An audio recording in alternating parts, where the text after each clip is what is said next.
I am Naomi, 32 years old and the founder of a tech empire. 12 years ago, my parents drained my bank account, packed up their lives, and moved across the country while I was recovering from surgery. They did not say goodbye. They simply left a note on the empty kitchen counter telling me to figure it out. For over a decade, I was entirely erased from their world. But last Tuesday, as my company prepared for a massive public launch, my phone lit up with a message from an unknown number. My mother was begging for a reunion because, according to her, family needs to stick together. They thought they were reeling in the same vulnerable, broken girl they discarded. They had absolutely no idea they were walking straight into a financial trap that would strip them of everything they valued. Before I share the rest of my story, please let me know where you are watching from in the comments below. Hit that like button and subscribe to the channel if you have ever had to build your own empire from the ashes of someone else's betrayal. It was a Tuesday afternoon in Austin, Texas. I was standing in my corner office on the top floor of the Apex Route Solutions building, looking out through the floor-to-ceiling windows at the sprawling city skyline. My company develops supply chain management software, and we were less than a month away from our initial public offering. The desk behind me was covered in financial disclosures, legal filings, and valuation reports. I had spent the last 12 years pouring my blood, sweat, and sanity into building this company from absolute nothing. I had fought through poverty, predatory investors, and exhausting 80-hour work weeks to reach this exact moment of ultimate success. My mind was sharp, focused entirely on the numbers that would soon make me a billionaire. Then my personal cell phone buzzed on the polished glass of my desk. I rarely receive messages on that device during business hours. Only a handful of trusted colleagues and friends even have the number. I picked up the phone and saw an unfamiliar area code. The preview of the text message made the breath catch in my throat. It read, "Naomi, it is Mom. Your father and I are in Texas for a few days. We know it has been a long time, but family needs to stick together. We really need to see you. Please call me back." For one brief, humiliating second, my body betrayed me. A cold sweat broke out across the back of my neck. My chest tightened so severely I had to grip the edge of my desk just to remain upright. The sudden rush of adrenaline was a ghost from the past, the physical memory of a terrified 20-year-old girl who had woken up to an empty house and a negative bank balance. The trauma of that abandonment was etched so deeply into my nervous system that a mere cluster of pixels on a screen could still trigger a panic attack. But that physical reaction lasted exactly 5 seconds. I closed my eyes, took a deep breath, and let the panic wash away, replaced instantly by the absolute stone-cold clarity of a chief executive officer. I was no longer a scared college student begging for scraps of affection. I was a woman who routinely negotiated with corporate sharks and dismantled hostile takeover attempts before breakfast. I opened my eyes and stared at the message again. Family needs to stick together. The sheer audacity of those words was staggering. Where was that philosophy when I was sleeping in my car because my credit was mysteriously destroyed? Where was that family loyalty when I was surviving on instant noodles and working 3 jobs just to keep the lights on? For 12 years, they had not sent a single birthday card, a single email, or a single text message to see if I was even alive. The timing of this sudden reappearance was not a coincidence. My company was entering its quiet period before the public offering. While my personal wealth had always been relatively private, the recent business filings meant that my name and the astronomical valuation of Apex Route Solutions were starting to generate buzz in financial circles. They had smelled the money. I knew it as surely as I knew my own name. They were not here to apologize or to make amends for a decade of silence. They were here because they wanted something.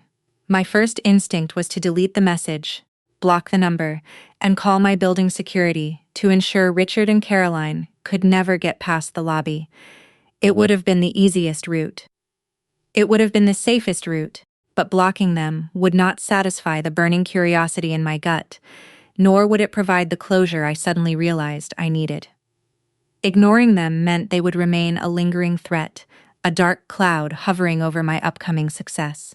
I needed to look them in the eye. I needed to see exactly what kind of desperate scheme they were trying to pull. I unlocked my phone and typed a brief, emotionless reply. I told them I had a tight schedule, but could spare an hour for dinner. I picked a high-end exclusive steakhouse downtown, the kind of place that requires reservations weeks in advance, unless you know the owner. I gave them the time and the address, adding no warmth, no greeting, and no promise of forgiveness. The reply came back almost instantly, brimming with fake enthusiasm and excessive emojis. They were thrilled. They could not wait to see their beautiful daughter. The extreme shift from a decade of absolute silence to this suffocating affection confirmed everything I suspected. They were desperate. The scent of their desperation practically radiated through the phone screen. I placed the phone back on my desk and walked over to the private bathroom connected to my office. I looked at myself in the mirror. I adjusted the collar of my tailored designer suit, checked my posture, and fastened a luxury watch around my wrist. This was my armor. I was preparing for battle, though my parents did not even realize a war had been declared.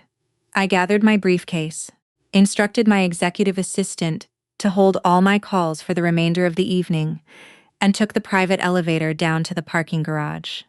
As I drove my car toward the restaurant, my mind was entirely clear. I was about to face the people who had tried to ruin my life, and I was going to let them dig their own graves. I handed the valet my keys and stepped into the dimly lit mahogany-paneled foyer of the restaurant. The maître led me toward the private alcove I had requested. I expected to see two faces, the mother and father who had vanished a decade ago. Instead, I saw four. Sitting around the circular table were Richard and Caroline, but flanking them were my older sister Brittany and her husband Jamal. It was a calculated ambush. They brought reinforcements. As soon as I stepped into the light of the chandelier, my mother leaped from her leather chair. She threw her arms wide, her face twisting into a mask of theatrical agony.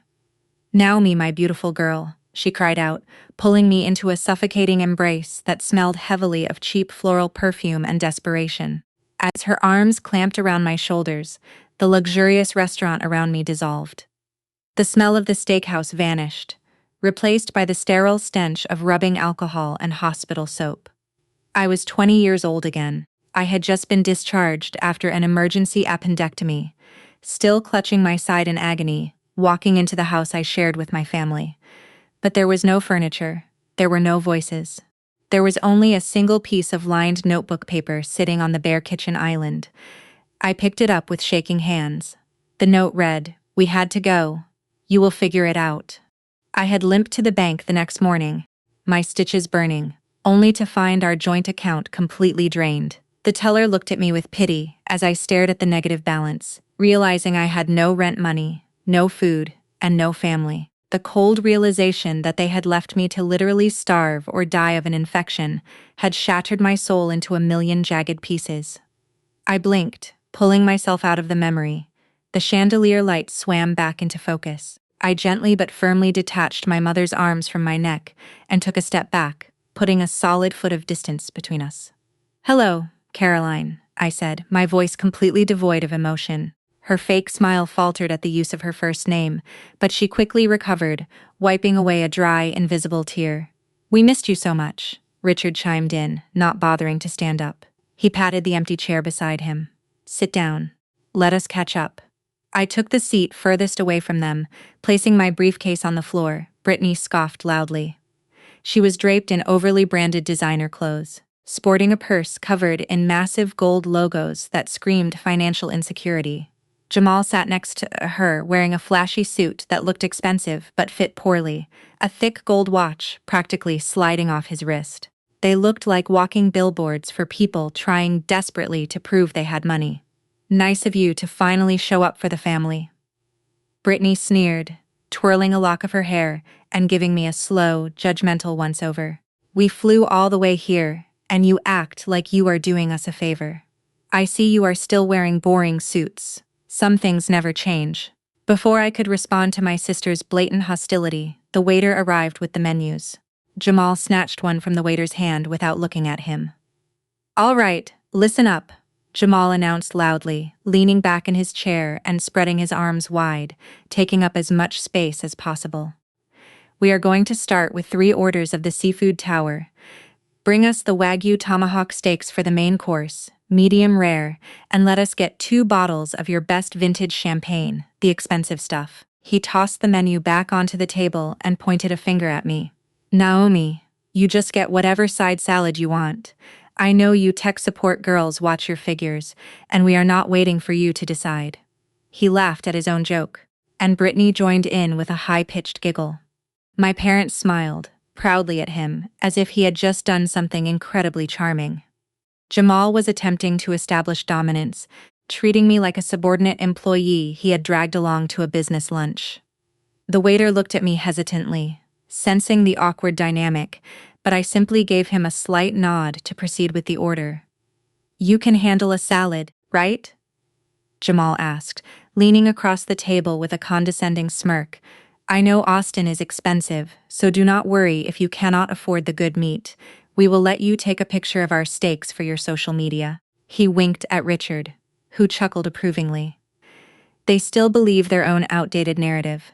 They honestly thought I was a struggling entry-level IT worker, clinging to a meager paycheck. They thought this display of fake wealth would intimidate me, that it would force me back into my old role as the submissive, inadequate scapegoat of the family. So Naomi Caroline said, sipping her water and looking at me with feigned pity. Are you still working at that little computer repair place? It is a shame you never finished a proper business degree like your sister. Brittany is a vice president now, you know. And Jamal is moving millions in commercial real estate. I kept my face perfectly neutral, letting them construct their fragile tower of lies right in front of me. I did not correct them.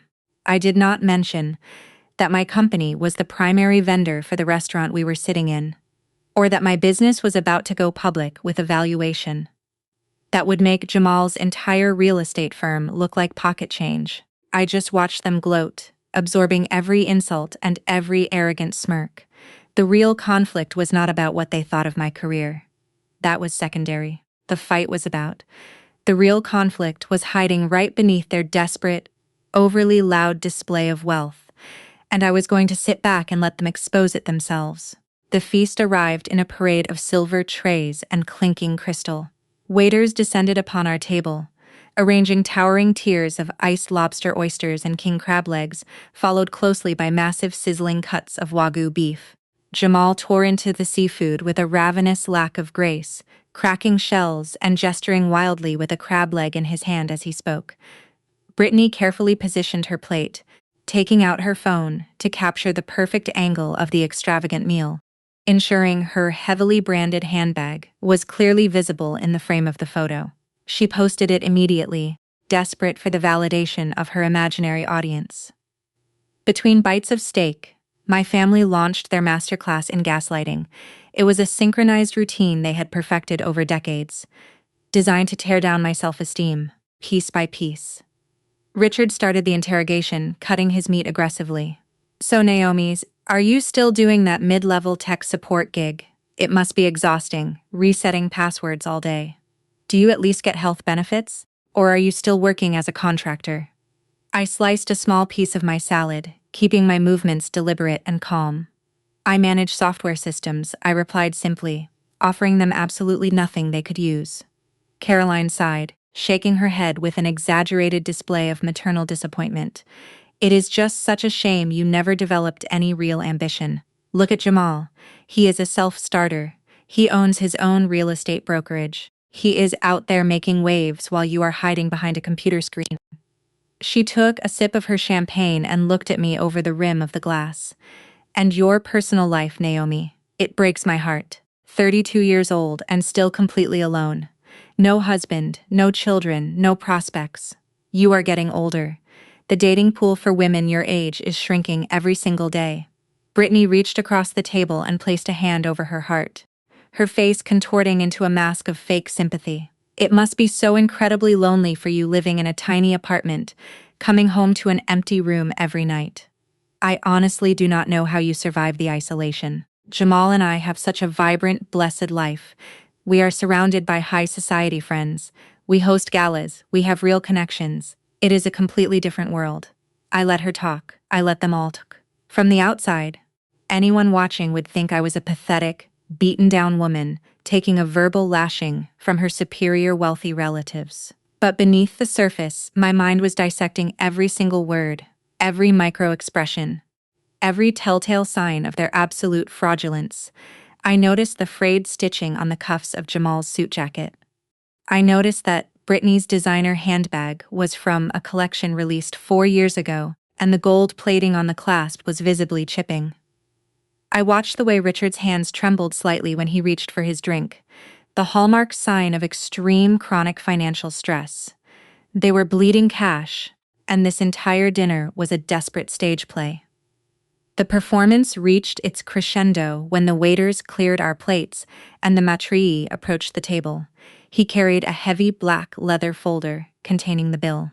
Because Jamal had loudly dominated the ordering process, the matriarch naturally placed the folder directly in front of him. Jamal did not even open his jacket to pretend to reach for a wallet. He casually flipped the leather folder open, glanced at the total, and then slid it across the white linen tablecloth until it hit the edge of my water glass. The total, staring up at me, was $4,500. Jamal leaned back in his chair, linking his fingers over his stomach, his face splitting into a wide, entitled grin. Since you do not have kids or a husband to support, and since you have ignored us for an entire decade, you can go ahead and handle that. Consider this your family tax. You owe us for abandoning your duties as a daughter and a sister. Richard nodded solemnly in agreement, dabbing his mouth with a napkin. It is the absolute least you can do, Naomi. We spent a fortune raising you, and you vanished the second things got difficult. It is time you started paying your family back for everything we sacrificed. I looked at the piece of paper, then lifted my gaze to meet Jamal's eyes. They expected me to shrink, to stammer, to hand over my credit card out of pure guilt and intimidation. But before I could even formulate my refusal, the entire mood of the table experienced a violent, jarring whiplash. Brittany suddenly let out a loud, shuddering sob. The aggressive, condescending woman from 2 minutes ago vanished, replaced instantly by a weeping, helpless victim. Real tears began to streak down her face, ruining her carefully applied makeup. She covered her face with her hands, her shoulders shaking with dramatic intensity. Caroline immediately rushed to her side, wrapping her arms around her golden child and glaring at me as if I had just struck her. "It is just so unfair," Brittany wailed, her voice cracking perfectly on cue. "Snorts, we try so hard. Jamal works so hard, but the industry is so rigged against us." Jamal's arrogant smirk vanished, replaced by an expression of deep, persecuted sorrow. He leaned forward, resting his elbows on the table, trying to look like a noble man crushed by an unjust world. "Naomi, you have to understand," he said, his voice dropping an octave to sound intensely serious. "My real estate firm is facing unprecedented, unfair discrimination. The market in our city is controlled by old money elites who want to freeze out successful Black-owned businesses. They are actively targeting me. The banks are looking for any excuse to pull my funding just because I am a Black man shaking up their white neighborhoods. I have millions in deals lined up, but they are stalling my credit lines out of pure malice." He paused, letting the heavy accusation hang in the air, using his race as a convenient shield for what I already knew was massive financial incompetence and reckless spending. "We need a small favor," Caroline chimed in, her voice dripping with urgent manipulation, "just to bridge the gap until Jamal's massive commissions clear next month. We need you to co-sign a loan." Richard pulled a thick stack of documents from his leather briefcase and slammed it onto the table right next to the exorbitant dinner bill. "It is a simple $200,000 bridge loan," Richard said, tapping the paper with his index finger. "You have been living cheaply for 12 years. Your credit score must be perfectly clean by now. We need you to sign this immediately. If you really care about your family, if you want to make up for your selfish behavior, you will put your name on this line right now and save your brother-in-law's business. You owe us this much, Naomi. Prove you are not completely worthless." I looked at the thick stack of loan documents resting against the leather check folder. The contrast between the extravagant $4,500 dinner bill and their desperate demand for my signature was almost poetic. I did not reach for the pen Richard thrust toward me. I did not even lean forward. I simply sat perfectly still, letting the silence stretch until it became heavy and suffocating. "I see," I said, my voice completely flat, devoid of the guilt or fear they expected. "You invited me here, not out of family loyalty, but because you need a human shield for your financial incompetence." The air in the private alcove shifted instantly. The theatrical tears on Brittany's face vanished, replaced by a rigid, furious glare. Jamal slammed his fist onto the table, making the crystal glasses rattle. "Watch your mouth," Jamal snapped, leaning aggressively into my space. "We are offering you a chance to be part of something big. This is a temporary cash flow issue caused by systemic bias, not incompetence. You should be honored we are even asking for your help." I let out a short, cold laugh. It was not a sound of amusement, but of pure, unadulterated contempt. "Systemic bias," I repeated, meeting his angry stare without blinking. "You ordered a Wagyu tomahawk, steak and vintage champagne, while wearing a suit with frayed cuffs. Your wife is carrying a handbag from 4 seasons ago with chipped hardware." Richard's hands have been shaking since he sat down. "This is not systemic bias, Jamal. This is the panic of people who are drowning in debt and looking for a life raft." Caroline gasped, her hand flying to her chest. The mask of the concerned, loving mother dissolved entirely, revealing the vicious, calculating woman underneath. "How dare you speak to us this way?" she hissed, her face turning a mottled red. "You selfish, bitter spinster. We gave you life, we raised you, we bring you to a 5-star restaurant, and this is how you repay us. You are exactly what you have always been, an ungrateful, miserable disappointment." Richard leaned over the table, his face inches from mine, his voice dropping to a menacing whisper. "You will sign this document right now, Naomi. You will sign it, or I will make a scene in this restaurant that you will never forget. I will scream. I will let everyone in this building know exactly what kind of heartless, pathetic daughter you are. You will not humiliate this family." I stared back at him, feeling absolutely nothing. The threats that would have reduced me to a shaking, sobbing mess 12 years ago now sounded like the desperate whining of a cornered animal. "Make your scene, Richard," I said evenly. "Scream as loud as you want. Tell everyone in this restaurant whatever story makes you feel better. But I am not signing your loan, and I am certainly not paying for your extravagant dinner." I reached into my blazer pocket and pulled out a crisp $100 bill. I placed it gently on top of the pile of loan documents. "That is for my side salad and my sparkling water," I said, pushing my chair back and standing up. "As for the rest of your feast, that sounds like a problem for your vibrant, blessed, high society life." Panic instantly replaced the anger on Jamal's face. He looked at the leather folder, then back at me, his eyes wide with sudden terror. "Wait, Naomi," he stammered, his aggressive posture collapsing. "You cannot just leave us with this. My cards are tied up in the business accounts right now.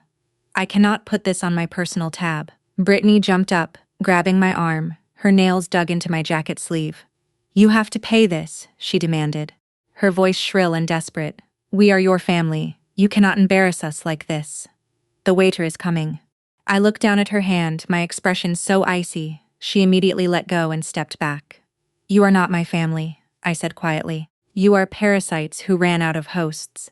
I suggest you figure out how to wash dishes in designer clothes." I turned my back on them and walked out of the alcove. I did not run. I did not look back. I walked with the slow, measured stride of a woman who held absolute power.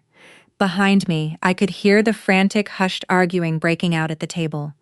I heard Jamal cursing and Caroline frantically whispering to Richard to do something. As I passed the tree at the front entrance, I gave him a polite nod. "My guests will be handling the bill tonight," I told him smoothly. "They might need a moment to gather their funds." I walked out into the warm Texas evening, handing my valet ticket to the attendant. As I waited for my car, my heart beat with a steady, rhythmic calm. The confrontation had not broken me, it had energized me. My business instincts, honed by years of surviving the brutal tech industry, began dissecting the encounter with ruthless precision. I slid into the driver's seat of my car, the scent of leather and success wrapping around me. I started the engine, but I did not pull out of the driveway immediately. My mind was racing, connecting the dots they had unwittingly provided. Jamal was a real estate broker, claiming to manage millions in commercial deals. Richard and Caroline portrayed themselves as wealthy investors. Yet they had flown across the country to beg and extort a mere $200,000 from the daughter they had discarded. In the world of high-stakes real estate and corporate finance, $200,000 is nothing. It is pocket change. It is a rounding error on a standard balance sheet. If Jamal's business was truly functional, he could secure a bridge loan from any secondary lender in a matter of hours. The fact that he could not, the fact that he needed a clean civilian meant his credit was entirely radioactive. It meant traditional banks had blacklisted him. It meant he was likely leveraged to the breaking point with private predatory lenders. Their level of panic over such a relatively small amount of money meant they were not just struggling. They were standing on the precipice of total financial annihilation. They were weeks, maybe days away from losing everything. I pulled out onto the main avenue, navigating the vibrant downtown traffic. I had wanted to know what kind of scheme they were trying to pull. And now I had my answer. But my curiosity was no longer satisfied. It was amplified. I needed to know the exact dimensions of the grave they had dug for themselves. I needed to see the ledgers, the property deeds, and the defaulted loans. I needed to know exactly who they owed money to. I tapped the voice command button on my steering wheel. "Call Oliver," I instructed the system. The phone rang twice before my corporate attorney answered. His voice was sharp and alert despite the late hour. "Naomi," he said, "tell me you are not calling to change the IPO valuation again." "No, Oliver," I replied, keeping my eyes on the road ahead. "I need you to pause the public offering preparation for the next 48 hours. I need you to initiate a full invasive forensic background check. I want a financial autopsy.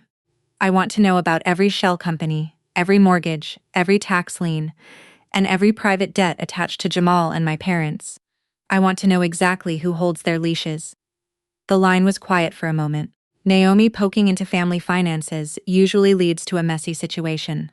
"Are you certain you want to open this door?" I gripped the steering wheel, a cold smile touching my They are not family, Oliver. They are a failing enterprise that just tried a hostile takeover on my life. Dig everything up. I want to know exactly how deep their ruin goes. Oliver let out a low whistle on the other end of the line. When you put it in those terms, it is hard to argue. I will redirect the primary mergers and acquisitions team to this immediately. We will treat them exactly like a corporate entity targeted for a hostile takeover. But Naomi, I have to ask, are you absolutely certain about halting the IPO preparations? The board of directors is going to want a very clear explanation for the sudden delay. I kept my eyes fixed on the taillights of the car in front of me, my mind operating with the clinical precision that had built Apex Root Solutions. Tell the board we are doing a mandatory 48-hour security sweep on all executive backgrounds to ensure zero liabilities before we file with the Securities and Exchange Commission. It is not even a lie. My biological relatives just tried to extort me for a $200,000 bridge loan in a public SIS. That makes them a massive potential liability. I want to know if they have the leverage or the platform to cause any actual public relations damage to this company. Understood. Otherwise said, his tone shifting instantly into the sharp, aggressive cadence of the ruthless corporate attorney I paid 7 figures a year to retain. What are the exact parameters of the search? I want the standard elite tier forensic sweep, I instructed, navigating my car toward the highly secured gates of my penthouse building. Start with Jamal. He claims to own a commercial real estate brokerage that is moving millions, but he was wearing a cheap suit and aggressively begging for a civilian cosigner. Pull his business licenses. Check the state registry for any disciplinary actions or suspended credentials. Run a deep trace on all properties currently listed under his name, or any affiliated shell companies. I want our best private investigators to rip through his ledgers. I want to see his debt-to-income ratio, find out exactly who holds the paper on his business loans. If he is borrowing from private high-interest lenders or shadow banks, I want their names and contact information. Oliver typed rapidly in the background, the heavy clacking of his mechanical keyboard echoing through my car speakers. Got it. And your sister Brittany claims she is a vice president somewhere, I said, pulling into the private underground parking garage of my building. Verify her employment history immediately. Check her credit score. Look for maxed out credit cards, defaulted car loans, and any outstanding civil judgments. She was carrying a counterfeit or severely outdated designer bag tonight, pretending to be wealthy while shaking down her arranged sister. I guarantee she is living entirely on credit to maintain a fake social media lifestyle.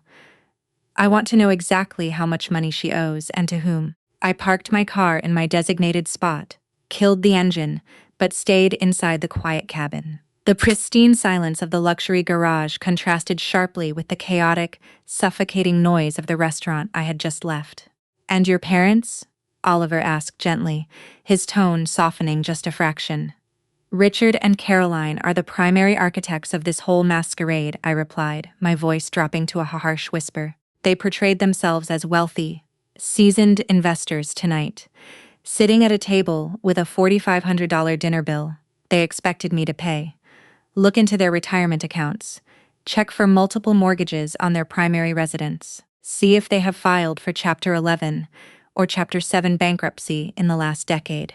12 years ago, they drained my bank account and vanished without a trace. I want to know how they survived after that, and what specific financial disaster led them to crawl back to Texas looking for a handout. Oliver paused. Naomi, I have managed your legal and financial affairs since you were operating out of a rented co-working space. I have seen you crush rival tech firms and dismantle hostile shareholders without breaking a single sweat. But family is an entirely different arena.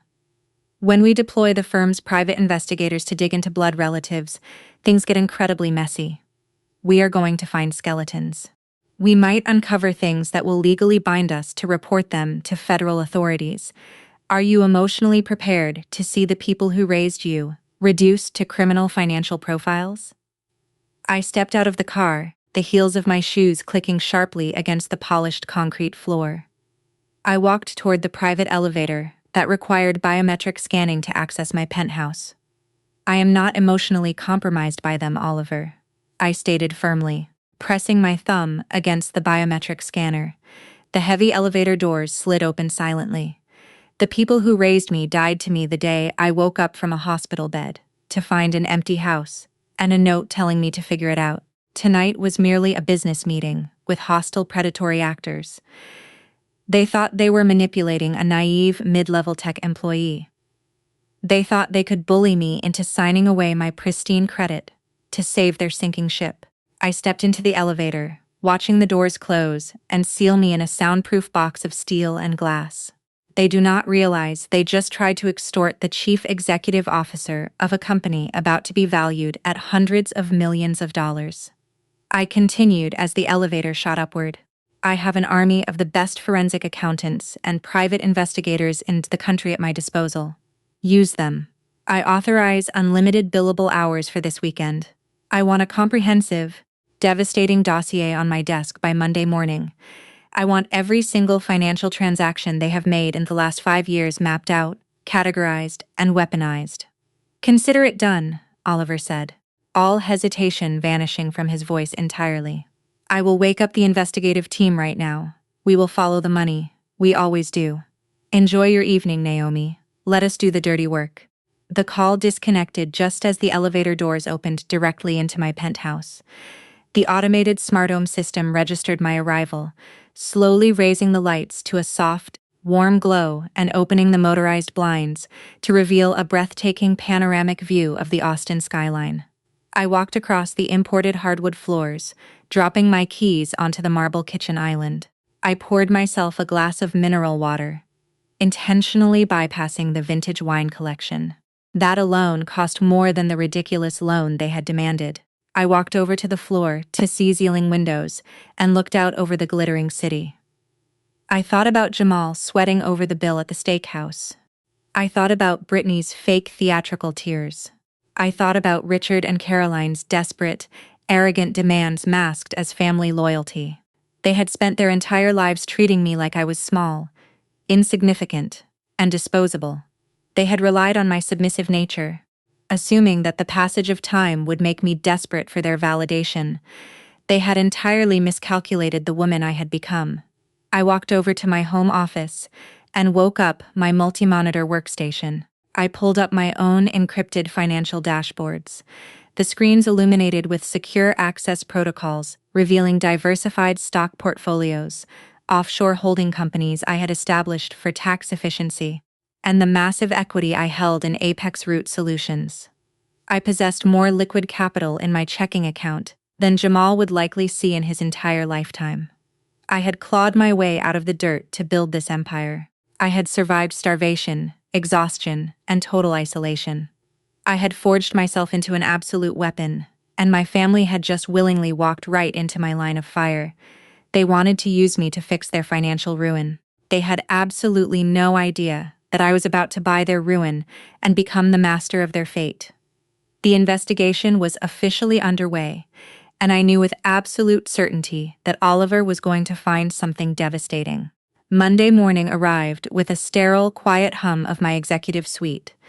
I stood by the espresso machine, watching the dark liquid fill my cup, my mind entirely detached from the upcoming board meetings. Exactly at 8 left, a secure encrypted email pinged on my private monitor. The sender was Oliver. The subject line was blank. I sat my coffee down, locked the office door, and opened the file. It was a 90-page dossier containing the absolute financial destruction of the people who shared my DNA. Before I even processed the first page, my eyes caught a glimpse of a scanned credit report in the appendix, and my chest tightened. The layout of that specific document pulled me violently backward in time. I was no longer a wealthy chief executive. I was 21 years old again, standing in the cramped, smelly office of a cheap apartment complex on the outskirts of the city. I had been working 80-hour weeks, splitting my time between a warehouse job and waiting tables, saving every single dollar in a shoebox because no bank would give me an account. I had handed my application to a tired leasing agent, begging for a tiny roach-infested studio apartment so I could finally have a roof over my head. I remember the look of utter disgust on the agent's face when she slid the paperwork back across the scratched desk. She told me I had a credit score in the low 400s. She pointed to a list of defaulted credit cards, unpaid utility bills, and massive loans I had never seen before in my life. I tried to explain that there had to be a mistake, that I had never owned a credit card, but she just called security and threatened to have me arrested for fraud.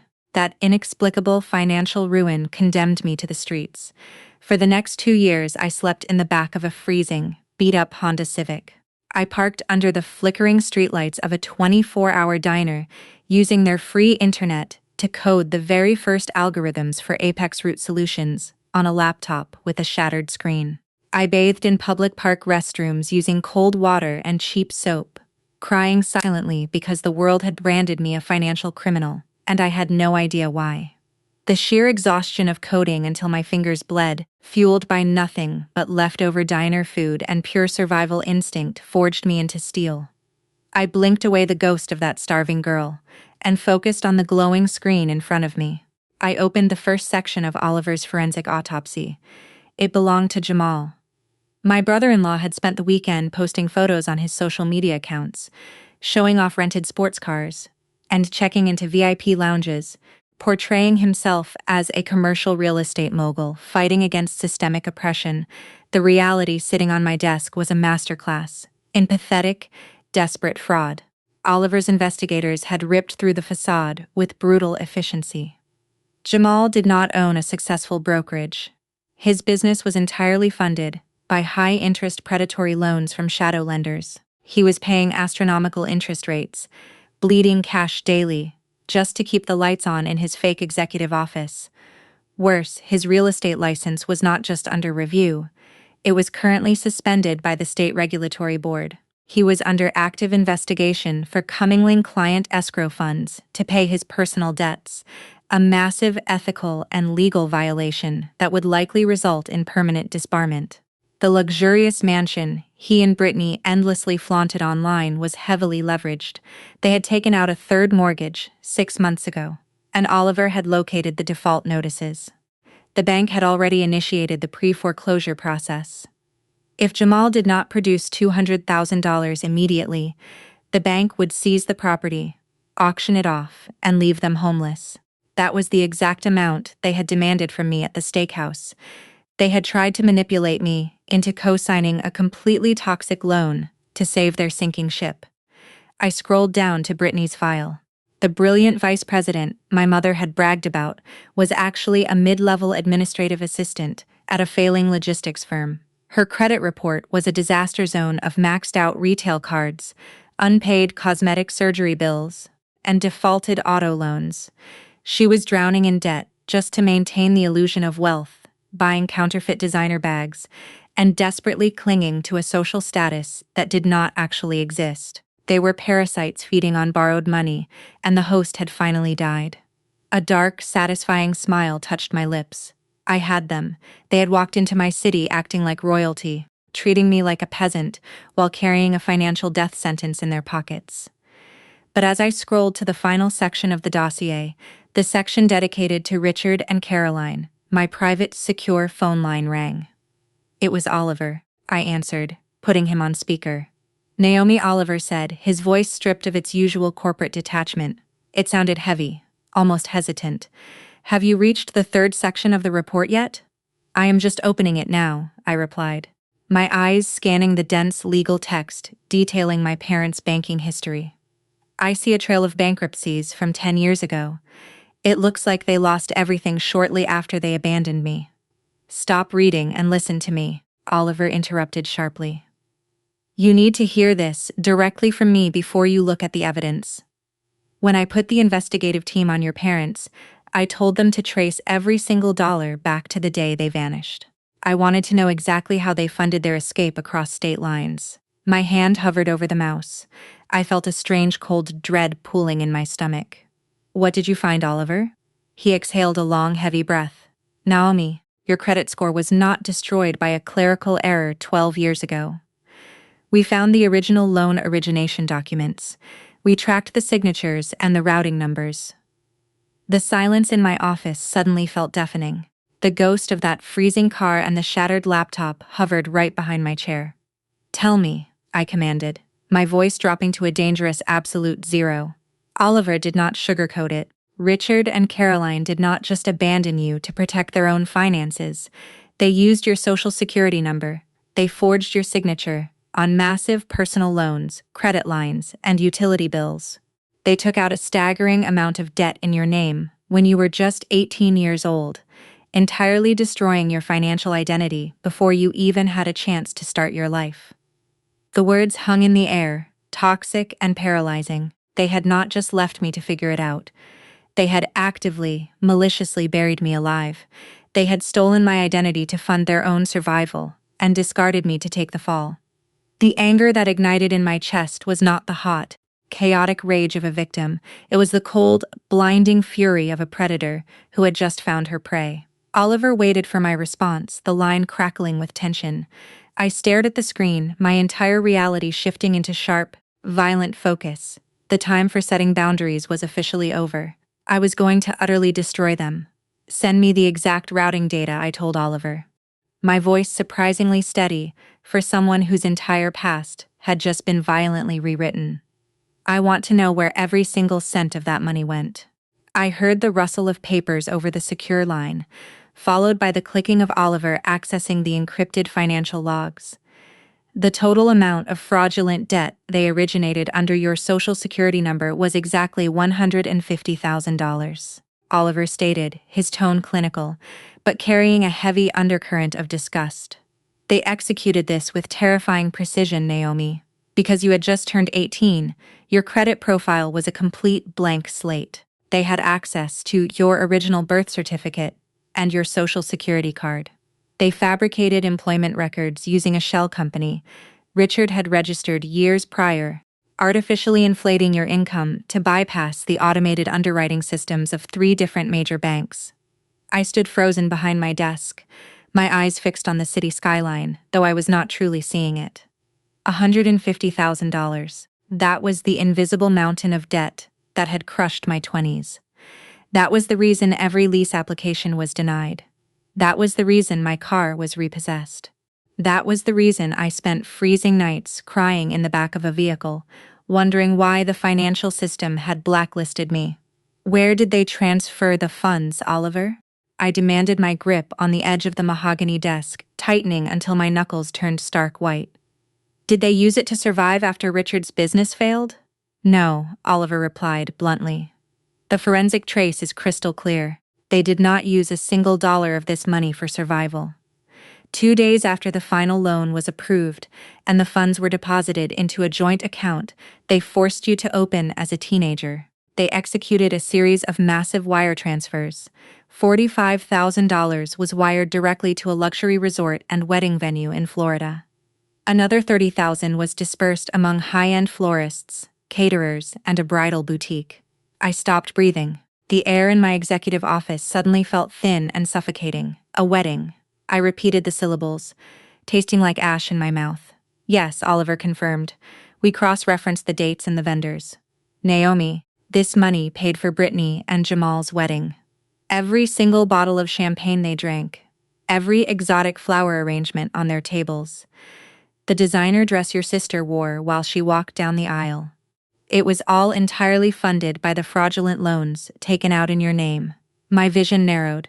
The sheer unadulterated evil of their actions began to crystallize in my mind. Brittany's lavish destination wedding, the event of the decade that I was conveniently not invited to because of my supposed estranged behavior, was bought and paid for with my stolen future. They had quite literally sacrificed my life to fund her grand entrance into high society.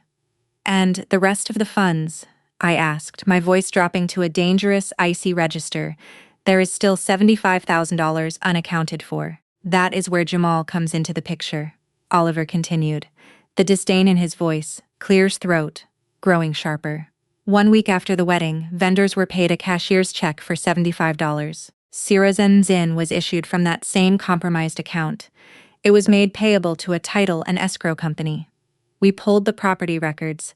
That money served as the exact down payment for Jamal and Brittany's first luxury home. It was the property Jamal used to leverage his entry into the commercial real estate market. The entire foundation of his business, the very wealth he was loudly bragging about at the steakhouse tonight, was built directly on your financial corpse. A profound, terrifying silence settled over my office. The scattered pieces of my past violently snapped together, forming a horrifying picture of absolute betrayal. When I was 20 years old, lying in a hospital bed, recovering from emergency surgery, my parents were not struggling. They were busy executing the final stages of a massive federal crime against their own daughter. When I returned to that empty house and found their cruel note telling me to figure it out, they were not fleeing from poverty. They were fleeing the jurisdiction, packing their bags to attend my sister's stolen luxury wedding, 2 states away. They drained the funds, abandoned the debt to me, and vanished.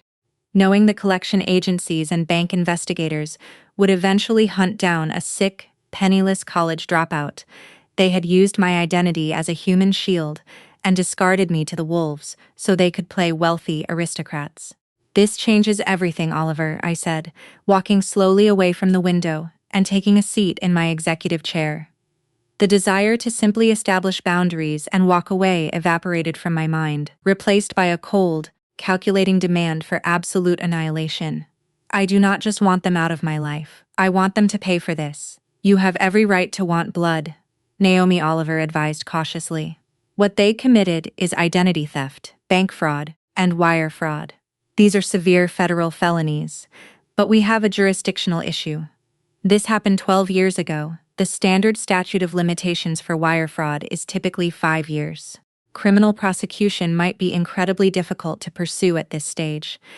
I smiled, a sharp, predatory expression in the empty room. I had spent the last decade mastering the intricate, ruthless laws of American corporate finance. I knew exactly how to navigate this battlefield. You are forgetting the federal discovery rule for fraud, Oliver, I stated, opening the digital file he had sent and downloading the loan origination documents to my secure server. In cases of concealed financial fraud and identity theft, the statute of limitations is frequently told. The clock does not start ticking when the crime was committed. The clock starts ticking the moment the victim reasonably discovers the fraud. I did not discover this 12 years ago. I thought I was simply the victim of predatory banking errors and bad credit reporting. I discovered the actual physical proof of their forgery tonight. Oliver let out a sharp breath of realization on the other end of the line. You are absolutely right. The clock starts today. We have a fully loaded legal weapon. We can hand this entire dossier over to the Federal Bureau of Investigation by tomorrow morning. Richard and Caroline will be facing federal indictments before the end of the week. No, I commanded, shutting down the file and locking my workstation. Calling the authorities right now is far too quick. It is too easy. If they are arrested tomorrow, they will simply play the victims. They will cry to the extended family that I am a vindictive, wealthy CEO, throwing my poor elderly parents in prison over a misunderstanding. I want to dismantle their lives piece by piece. I want them to look around and realize they have absolutely nothing left, and I want them to know exactly who took it from them. What is your directive? Naomi Oliver asked, his tone shifting into absolute alignment with my strategy. Prepare the legal trap I ordered. We are going to let them think they have won. We are going to let them believe they can extort me. Keep compiling the debt portfolios for Jamal and Brittany. I want to own every single financial instrument attached to their names. We are going to weaponize the American financial system against them. And when the trap snaps shut, there will be nothing left for the authorities but the bones. Oliver let out a sharp, appreciative exhale over the speakerphone. I have spent my entire career representing ruthless executives, Naomi. But you might just be the most terrifying client I have ever had the pleasure of defending. I will start drafting the internal memorandum immediately.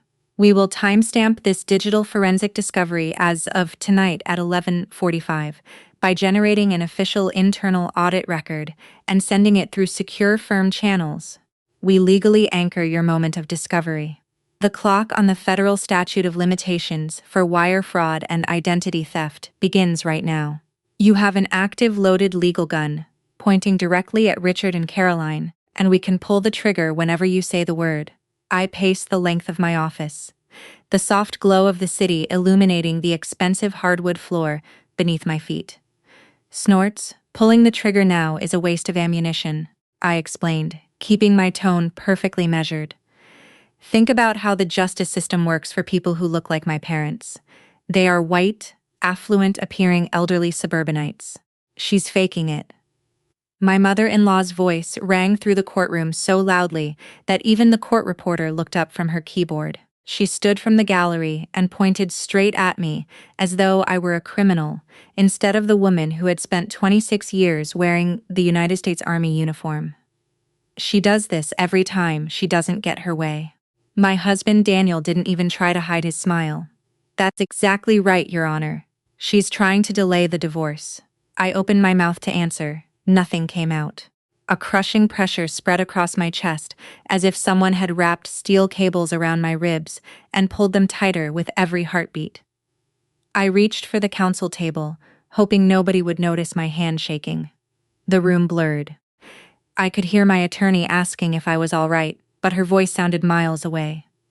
I took one step, then another. My knees suddenly gave out beneath me. Someone shouted my name. The polished wooden floor rushed toward my face. Before I hit it, a man from the second row sprang to his feet. I'm a physician, he yelled as he rushed forward. He knelt beside me, 2 fingers pressing against my neck. His expression changed almost instantly. He looked toward the bench. Your Honor, she needs medical attention immediately. The judge leaned forward. Call 911. The doctor didn't even look up. I said, call 911 now. For one terrifying second, nobody moved. Every person inside that courtroom simply stared. Then the judge stood so abruptly that his chair rolled backward. Bailiff, call emergency services. Clear some space. The courtroom exploded into motion. People rushed in every direction. My husband had stopped smiling. The last thing I remember before everything went dark was seeing my mother-in-law's face. For the first time in years, she looked frightened. 3 months earlier, if someone had told me my marriage would end with an ambulance outside a Virginia courthouse, I would have laughed. Not because Daniel and I had a perfect marriage. We hadn't, but after 30 years together, I believed we at least knew each other. Apparently, I was wrong. My name is Rebecca Lawson. I'm 52 years old, a retired Army lieutenant colonel who spent 26 years overseeing logistics for military medical units. I wasn't the soldier kicking in doors or flying helicopters. My job was making sure the people who did those things had everything they needed to come home alive. Food, medicine, fuel, equipment. When disasters happened, logistics was the difference between chaos and survival. I loved that work. It taught me discipline. It taught me patience. Most importantly, it taught me that people reveal their true character when life becomes difficult. I just never imagined that lesson would one day apply to my own family. Daniel and I met at Fort Belvoir when we were both in our 20s. He wasn't military. He worked as a civilian contractor managing communication systems. He was funny, patient, kind, or at least I thought he was. We built a life together in Northern Virginia, raised no children. Life simply took us in different directions, but we spoiled every niece, nephew, and neighborhood kid who wandered into our backyard during summer cookouts. Yeardy. For years, our friends called us inseparable. Then retirement changed everything. I retired first. Daniel stayed with his company another 3 years before leaving. That's when his mother Eleanor slowly became the center of our lives. She had been widowed for over a decade and never approved of my military career. According to Eleanor, a wife belonged at home, not deploying overseas, not supervising hundreds of soldiers, not earning promotions that occasionally placed me in positions above men. She never said those things directly in public.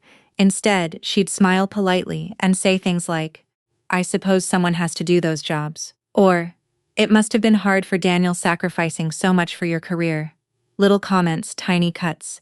Over time, they became impossible to ignore. After Daniel retired, Eleanor began visiting almost every day. Sometimes she stayed for dinner. Sometimes she stayed until bedtime. Eventually, she stopped calling before coming over. She simply walked in. Daniel never objected. In fact, he seemed relieved whenever she took his side in the smallest disagreements. If I suggested replacing our aging roof, Eleanor thought we should wait. Daniel agreed.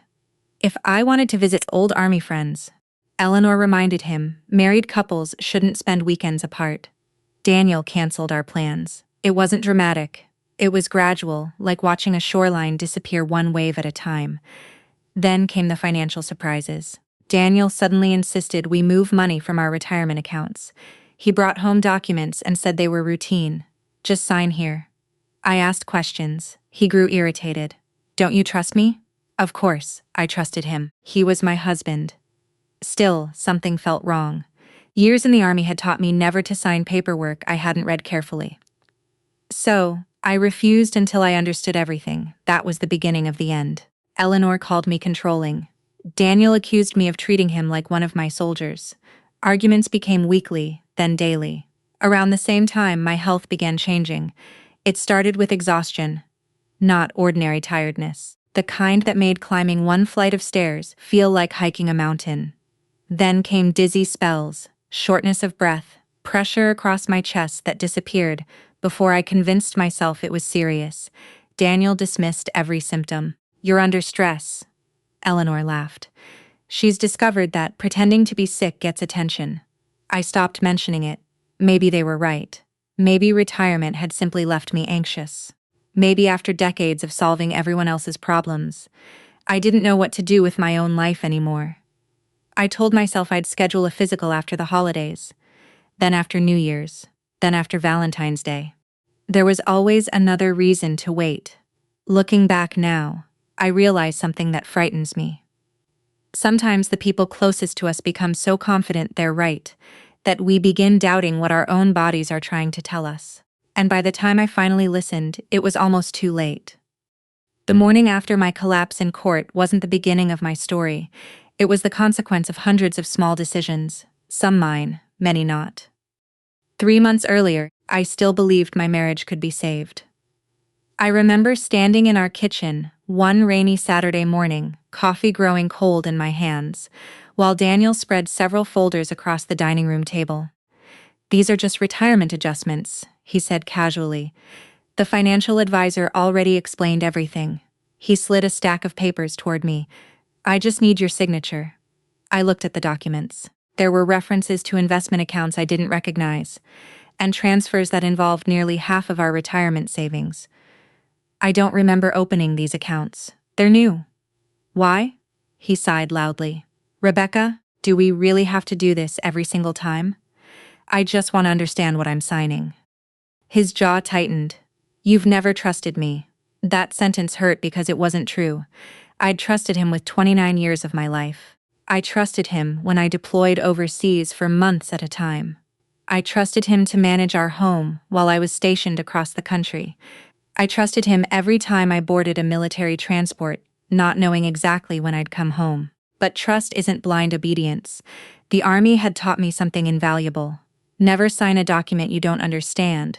Not because everyone is dishonest, because even honest people make costly mistakes. "I'm not refusing," I told him quietly. "I'm asking questions." Before Daniel could answer, the front door opened. No knock, no doorbell. Just the familiar sound of Eleanor letting herself inside with the spare key we'd given her years earlier for emergencies. She walked straight into the kitchen. "What's going on?" Daniel looked relieved. "Rebecca thinks I'm trying to steal from her." "I never said that." Eleanor folded her arms. "So why won't you sign?" "I haven't finished reading the paperwork." She smiled a smile I'd learned to fear because it always came before something cruel. "You've spent too many years ordering people around." I stayed silent. She continued. "Marriage doesn't work when one person thinks they're the commanding officer." Daniel laughed softly, not loudly, not mockingly, just enough. That tiny laugh hurt more than if he'd shouted at me. It told me he'd stopped seeing me as his partner. He saw me as the problem. That afternoon I drove to meet my oldest Army friend, Karen Mitchell. Karen and I had met as young captains nearly 25 years earlier. She'd retired as a colonel, and now volunteered with veterans transitioning into civilian careers. The moment she saw me, she frowned. "You look exhausted." "I haven't been sleeping." "That's not what I mean." She leaned closer. "Rebecca, you're pale." "I'm fine. You just climbed 6 steps and you're breathing hard." I laughed it off. Guess retirement made me soft. Karen didn't smile. "When was your last physical?" "I'll schedule one." "When?" "Soon." She stared at me the way only someone who had known me for decades could. "You've always taken better care of everyone else than yourself." She wasn't wrong. For 26 years I'd worried about soldiers receiving medication on time. I'd worried about wounded service members reaching military hospitals safely. I'd worried about inventory transportation schedules, emergency supply chains, and countless details that kept operations running. But when it came to my own health, there was always tomorrow. Karen reached across the table and squeezed my hand. "Promise me you'll call your doctor Monday." I promise. I meant it. I truly did. Monday came, then another Monday. Life always found a way to interfere, or maybe I let it. Over the next few weeks, Daniel became increasingly secretive. He took phone calls outside. He closed his laptop whenever I entered the room. One evening I walked into the study to return one of his books. He minimized something on his computer so quickly it was almost comical. "What was that?" "Guide work." "Guy, I thought you retired." "Guy." He hesitated. "I'm consulting." "Guy for who?" "God, it's confidential." That answer made no sense. Civilian consulting contracts aren't usually confidential from your spouse. Still, I let it go. I wish I hadn't. Then the letters started arriving. Certified mail, bank notices, legal correspondence. Most were addressed to both of us. Daniel insisted on opening them before I had a chance. "It's nothing important." One afternoon, while he was grocery shopping, another certified envelope arrived. The mail carrier recognized me and handed it directly to me. Inside was a notice regarding one of our joint investment accounts. According to the statement, a large withdrawal had already been requested. Only I hadn't approved it. And my signature appeared on the authorization form. Except it wasn't my signature. It looked similar, close enough that many people might accept it. But after years of signing military documents, I knew every curve of my own handwriting. Someone had copied it. My heart pounded. Surely there had to be some mistake. When Daniel came home, I placed the letter on the kitchen counter. His face changed the second he saw it. Gad, I can explain. Gad, so explain. It was temporary. What was temporary? The transfer. God, you forged my signature. God, I was going to tell you when silence, I was protecting our future. God, no. I looked him directly in the eye. You were making decisions that belonged to both of us. Eleanor arrived less than 10 minutes later. I still don't know who called her. Perhaps Daniel. Perhaps she simply sensed another opportunity. She listened for less than a minute before shaking her head dramatically. This is exactly why men get tired of marriage. I couldn't believe what I was hearing. Your son forged financial documents. We don't know that. I have the paperwork. She waved dismissively. You're blowing everything out of proportion. Daniel looked at me with exhausted eyes. I can't keep living like this. I blinked. What does that mean? I've talked to an attorney. The room became strangely quiet. I filed for divorce. I honestly don't remember sitting down. One moment I was standing. The next I was in a kitchen chair staring at the man I'd loved for almost 3 decades. Not because he wanted to end our marriage. People fall out of love. That happens. What shattered me was realizing he'd already made every important decision without me. The accounts, the lawyer, the paperwork, the future. I had simply been the last person informed. That night, I packed a small overnight bag and drove to Karen's house. She didn't ask questions when she opened the door. She simply hugged me. After a long silence, she finally spoke. Rebecca. What? I don't think this divorce is really about the marriage. I looked at her. What do you mean? She nodded toward the folder still clutched in my hands. I think somebody's trying very hard to make sure you never look too closely at those financial records. At that moment, I still believed the divorce was about betrayal. I had no idea it was also about money, or that my health would soon become another weapon against me. If you've ever served in the military, you learn very quickly that panic is the enemy. You don't make important decisions while your emotions are running the show. You gather facts, you verify them, then you move. That lesson probably saved my life. The morning after Daniel announced he had filed for divorce, I woke up on Karen Mitchell's guest bedroom sofa with swollen eyes and a pounding headache. For about 30 seconds I forgot everything. Then I saw my overnight bag sitting beside the dresser. That reality came crashing back. Karen was already in the kitchen making coffee. She slid a mug toward me without saying a word. You sleep at all? A little. You ready to fight? I shook my head. I don't want to fight. She nodded. I know. Then what do I do? She looked straight at me. You tell the truth. Simple words. Military people appreciate simple words. Complicated plans usually fall apart. Truth has a way of holding together. Over the next several weeks, I hired an attorney named Linda Harris, a former military legal officer, who had spent years handling family law after leaving active duty. She listened more than she talked. After reviewing the financial documents I'd brought, she quietly removed her glasses. Rebecca? Yes. Did you authorize any of these transfers? No. She looked back down. I didn't think so. My stomach tightened. How bad is it? I won't speculate until we subpoena the records. Is that lawyer language for very bad? She gave me a sympathetic smile. It's lawyer language, for there's more here than your husband wants anyone to see. That sentence stayed with me, because until then I still believed Daniel had simply made terrible choices. Linda wasn't looking at mistakes. She was looking at a pattern. Within days, subpoenas were issued to multiple financial institutions. Daniel's attorney immediately objected, then objected again, and again. Every request for records was delayed. Every hearing became another procedural battle. Linda never seemed surprised. People rarely fight this hard to hide something harmless. Meanwhile, my health continued getting worse. The exhaustion became constant. Walking across a grocery store felt like crossing a football field. Sometimes my vision blurred for several seconds before clearing again. I finally kept the promise I'd made to Karen. I scheduled an appointment with my primary care physician. Blood work, an EKG, more blood work, then referrals to specialists. Every appointment led to another test. The doctors suspected something involving my heart, but they couldn't yet identify exactly what was happening, until we know more. One cardiologist told me, avoid unnecessary stress. I almost laughed. I was in the middle of a divorce involving nearly 3 decades of marriage. Stress had practically become my full-time job. Daniel, however, treated every doctor's appointment as proof that I was exaggerating. Whenever Linda requested additional time because new medical evaluations were pending, his attorney objected. Their argument was always the same. Mrs. Lawson is attempting to delay these proceedings. One afternoon, Linda called me into her office. I need to prepare you. For what? Eleanor. I sighed.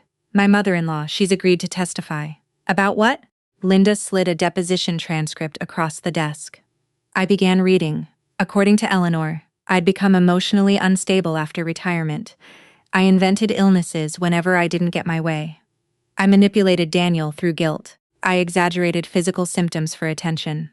By the 3rd page, my hands were shaking. I've never done any of these things. I know. How can she just lie? Linda folded her hands because she believes it. I looked up. What? Rebecca, not every false statement comes from someone trying to deceive. Sometimes people convince themselves their version of events is the truth. That thought bothered me almost more than outright dishonesty. If Eleanor truly believed I was pretending, then nothing I said would change her mind. Karen had another theory. She has to believe it. What do you mean?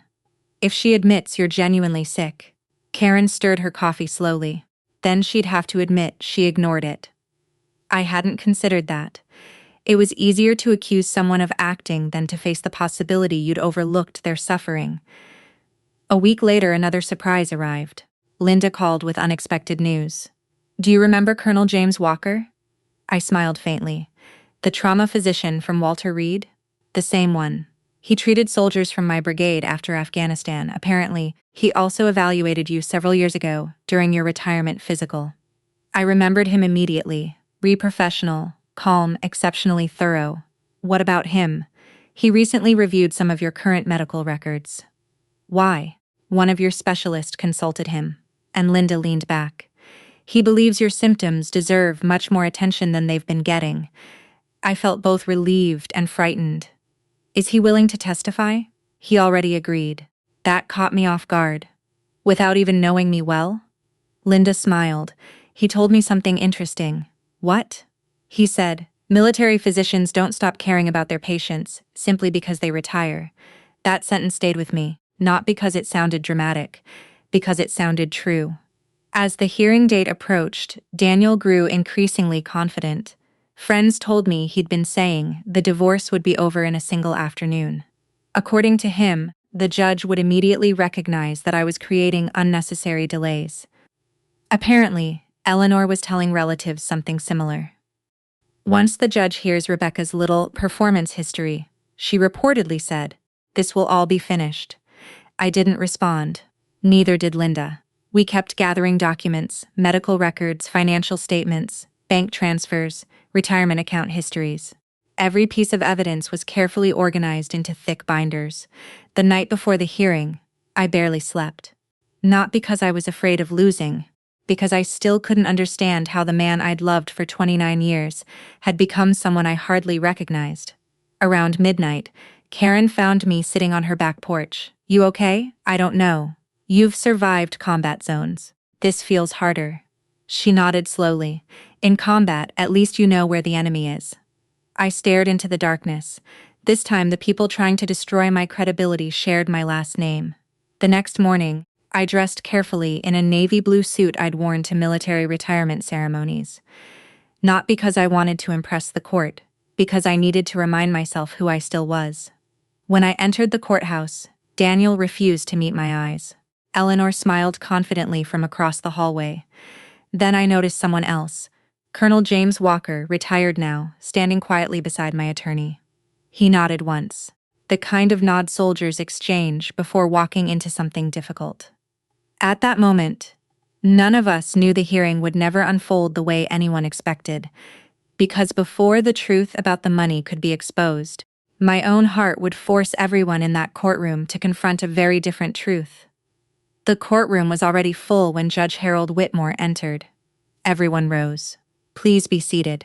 The room settled into an uneasy silence, broken only by papers shuffling and keyboards clicking. I sat beside Linda Harris, trying to keep my breathing steady. Colonel James Walker sat quietly in the second row behind us. Daniel sat across the aisle with his attorney. Eleanor occupied the front seat behind him. She looked completely relaxed, as if she had already won. The judge reviewed several motions before turning toward Daniel's attorney. "You may call your next witness. I call Eleanor Lawson." My mother-in-law walked confidently to the witness stand. She smiled politely as she took the oath. Her performance would have impressed anyone who didn't know her. Soft voice, perfect posture, gentle smile. She looked like everyone's favorite grandmother. Daniel's attorney began with harmless questions. "Mrs. Lawson, how long have you known the petitioner?" "Nearly 30 years. And during those years, have you had many opportunities to observe Rebecca?" "Oh, countless." The attorney nodded. "In your opinion, has Rebecca ever exaggerated situations?" Eleanor sighed dramatically. "I wish I could say no." She lowered her eyes as though the answer caused her pain. "But yes." Linda remained perfectly still. The attorney continued. "Can you explain?" "There have always been little episodes." "What kind of episodes?" "If Rebecca didn't get her way." Eleanor paused. "She often became emotional." "What about medical issues?" Eleanor shook her head slowly. "Every time life became stressful, suddenly she'd be sick."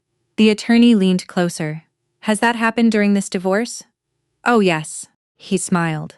"No further questions." Linda stood. Cross-examination lasted less than 15 minutes.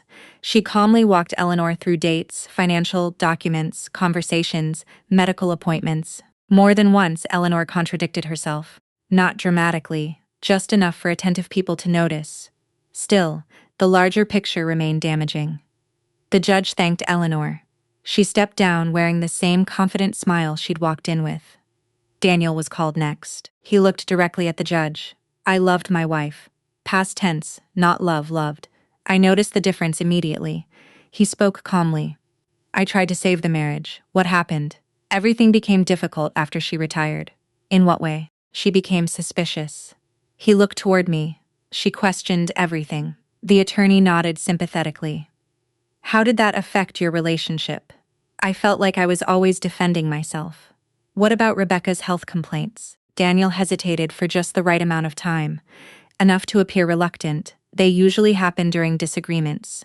"Were you concerned?" "At first." "What changed?" "I eventually realized." He glanced downward. "It happened almost every time." He didn't call me a liar. He didn't need to. The implication hung in the air. Linda's cross-examination was methodical. She established timelines, asked about missing money, investment transfers, forged signatures.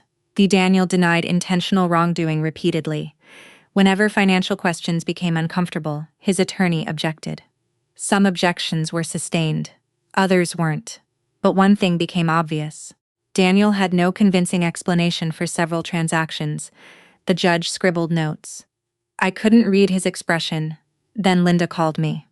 I walked to the witness stand, raised my right hand, swore to tell the truth. For a few minutes, everything went smoothly. I described my army career, our marriage, the financial documents, the growing tension at home.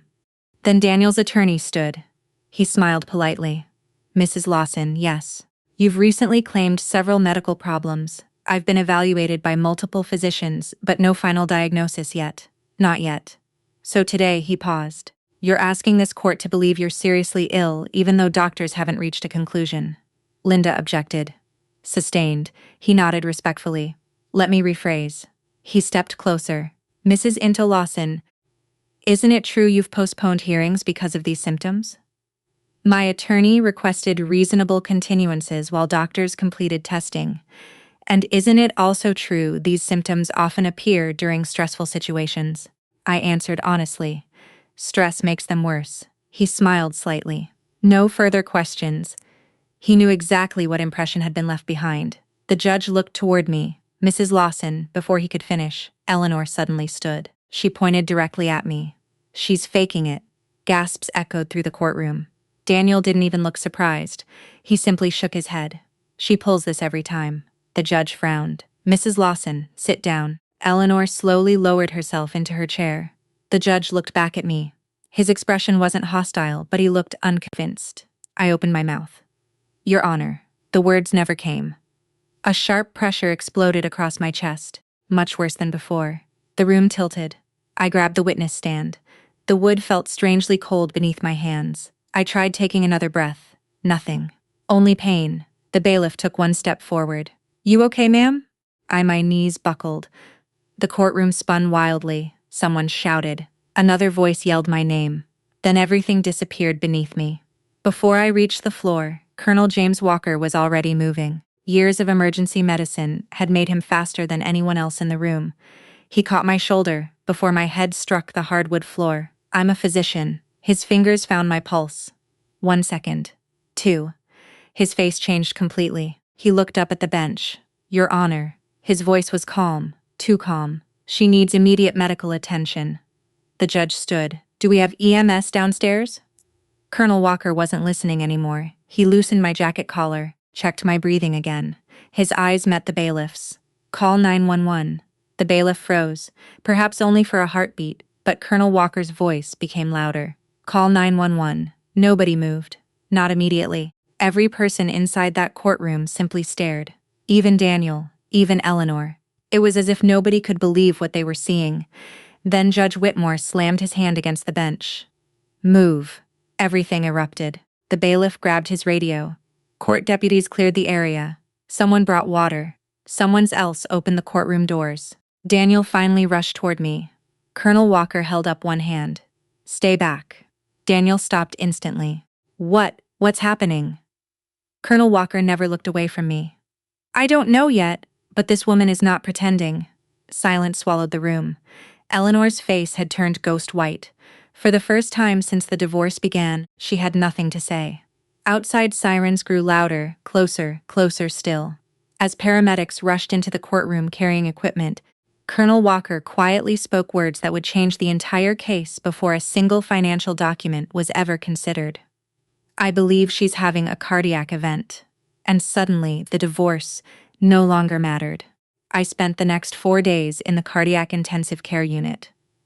Most of that time felt like fragments of memory stitched together by the voices of nurses, the steady rhythm of heart monitors, and the worried faces of people standing beside my bed. The first face I recognized clearly was Karen's. She smiled when she saw my eyes open. Welcome back. I tried to speak. Only a whisper came out. What happened? Karen reached for my hand. What? You scared all us. Was I? You had a serious cardiac event. I closed my eyes, so they were right. She frowned. Who? I was sick. You've been sick for months. The tears came before I could stop them. Not because I was afraid. Because I suddenly realized how many times I'd been told my own body was lying. Every ignored symptom, every joke, every accusation, every time someone said I was overreacting, it all came rushing back. Later that afternoon, Colonel James Walker stopped by my room. He was no longer acting as the physician who had caught me before I hit the courtroom floor. Now, he was simply an old army doctor, checking on another veteran. How are you feeling? Embarrassed. That made him smile. I was hoping you'd say better. I almost turned my own medical emergency into a courtroom spectacle. He pulled up a chair. No. He looked directly at me. You didn't. They did. I knew exactly what he meant. Colonel Walker explained that the emergency physicians believed I had suffered a significant cardiac event brought on by an underlying heart condition that had gone undiagnosed for months. Stress hadn't caused the disease, but it had dramatically worsened it. The symptoms you described, he said, they were real. I know that now. You knew it before. I looked away. No. I started believing everyone else. He nodded slowly. I've seen that happen to soldiers. What do you mean? When enough people tell someone they're imagining pain, they eventually stop trusting themselves. His words stayed with me, long after he left, because they explained something I hadn't been able to understand. I hadn't ignored my body, because I was careless. I'd ignored it, because the people closest to me kept insisting there was nothing wrong. A week later, Linda Harris visited my hospital room, carrying 2 thick binders. I thought I'd give you some good news. I laughed weakly. I could use some. She opened the first binder. The judge indefinitely postponed the divorce hearing. I wasn't surprised. I assume that's standard. It is, she smiled. What isn't standard is what happened afterward. I looked up. The judge reviewed several financial documents while waiting for the next hearing, and he ordered additional discovery. Why? Linda slid several bank statements across the tray table. Because your husband wasn't entirely truthful. I studied the records, transfers, withdrawals, accounts I'd never seen before. One payment after another. Linda nodded. The money wasn't moved for investment purposes. Where did it go? She turned another page. A private business venture. My husband started a business. He tried to, without telling me, without asking me, using our retirement savings. And my signature? Linda met my eyes. The handwriting expert completed her report. I held my breath. It wasn't yours. Even though I'd known that in my heart, hearing someone officially confirm it still hurt. Not because of the money, because the man I'd trusted for nearly 30 years had crossed a line I never believed he would. Several days later, detectives from the county's financial crimes unit interviewed me. No one promised criminal charges. No one rushed to conclusions. They simply collected information, asked careful questions, requested documents. I answered everything honestly.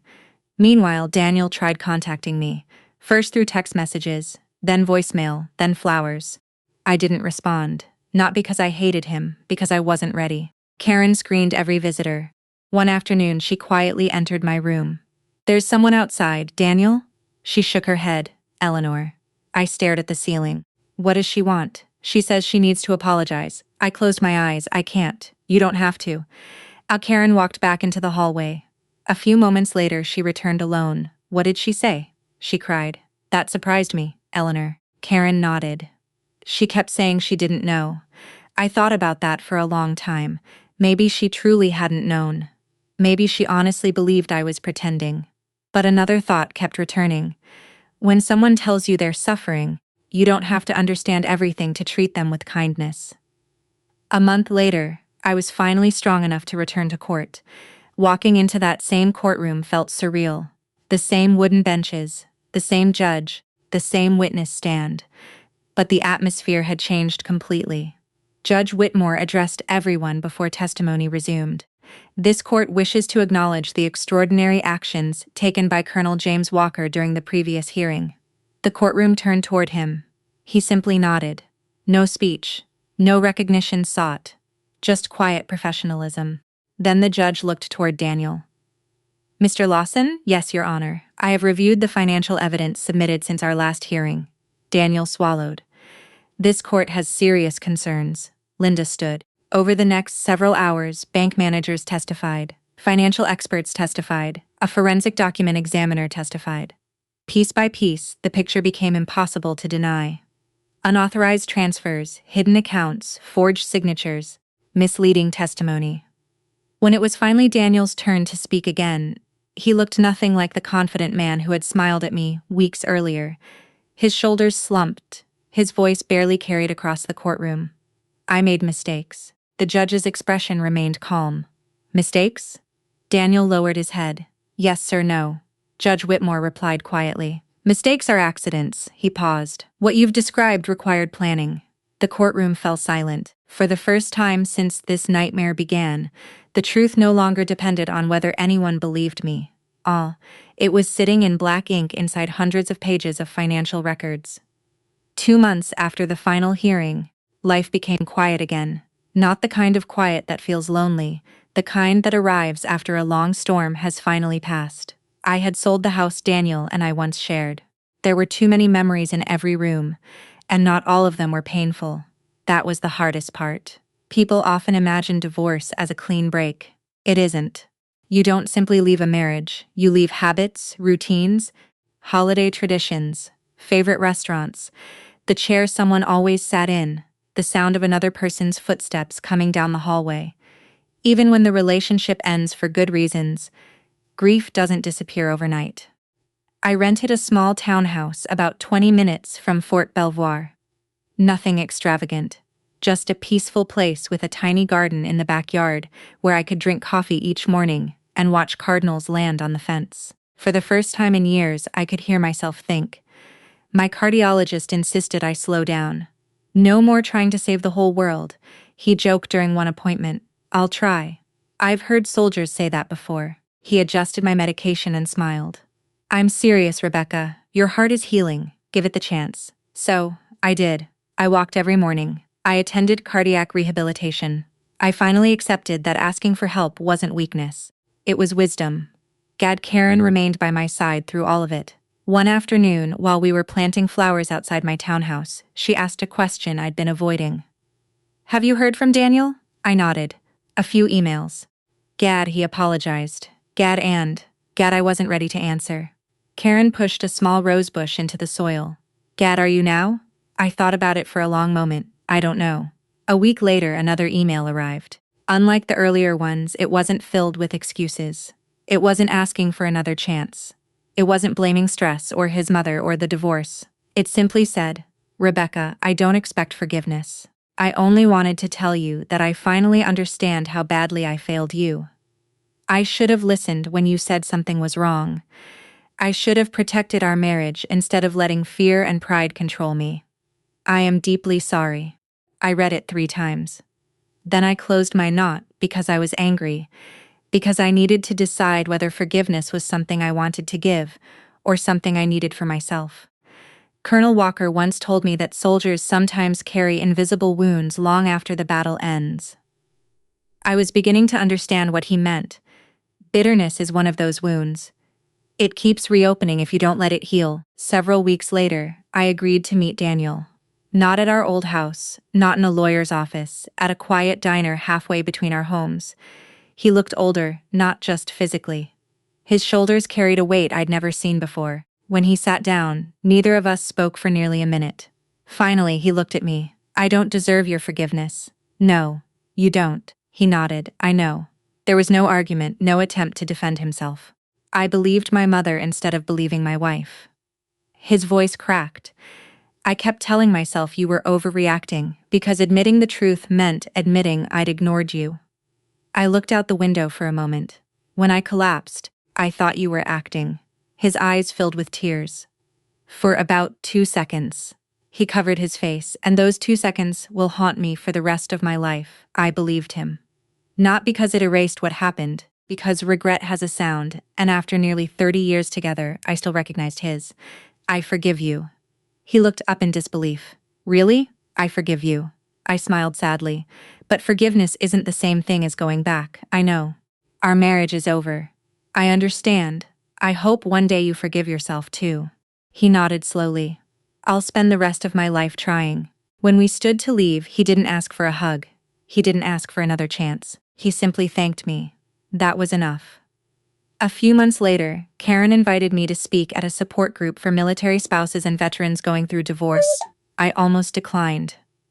Public speaking had never frightened me. Talking about my own pain did, but I went. The room was filled with men and women who reminded me of younger versions of myself. Strong, capable, quietly carrying burdens no one else could see. When it was my turn, I stood in front of them and said something I wished someone had told me years earlier. Being strong doesn't mean ignoring pain. The room became very still. If your body tells you something is wrong, I paused. Listen. If someone you love tells you they're hurting, I looked around the room. Believe them until you have a reason not to. And if you're ever forced to choose between protecting your pride and protecting your family, I smiled softly. Choose your family. After the meeting ended, an older Navy veteran approached me. He shook my hand. My wife spent 2 years trying to convince doctors something was wrong with her heart. He looked down. I didn't believe her at first. He wiped away a tear. I'm going home to apologize. That moment meant more to me than winning any courtroom battle ever could, because justice had given me closure. But compassion gave someone else a chance to avoid making the same mistake. Looking back now, I don't remember the divorce as the defining chapter of my life. I remember the people who stood beside me. Karen, Linda, Colonel Walker, the nurses who cared for me, the judge who stopped seeing a legal case and started seeing a human being. They reminded me that one person's cruelty never has the final word if enough good people choose to act. If this story touched your heart, I hope you'll take one lesson with you. Never dismiss another person's pain simply because you cannot see it. Sometimes the strongest people suffer in complete silence. A kind word, a patient ear, or simply believing someone may save far more than a relationship. It may save a life. If this story meant something to you, please consider sharing it with someone who needs that reminder today. And if you'd like to hear more stories about resilience, family, and finding hope after heartbreak, I'd be honored if you subscribed and joined me again. The end.